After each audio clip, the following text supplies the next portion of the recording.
तुम्हारा सफ़र सिर्फ तुम्हारा अपना है। अपना मुकाबला किसी और से मत करो। दुनिया में हर इंसान का रास्ता अलग है। कोई जल्दी कामयाब होता है, कोई देर से।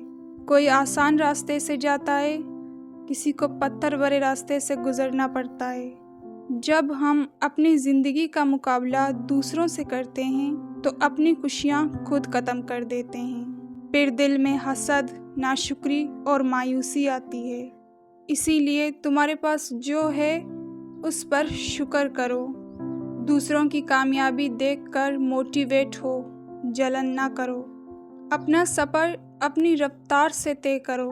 किसी और की स्पीड तुम्हारा मेजर नहीं है। दूसरों को देखकर अपने आप को छोटा मत समझना। अल्लाह ने तुम्हें एक अलग मंसूबा देकर भेजा है। उस मंसूबे को पूरा करना ही तुम्हारी कामयाबी है।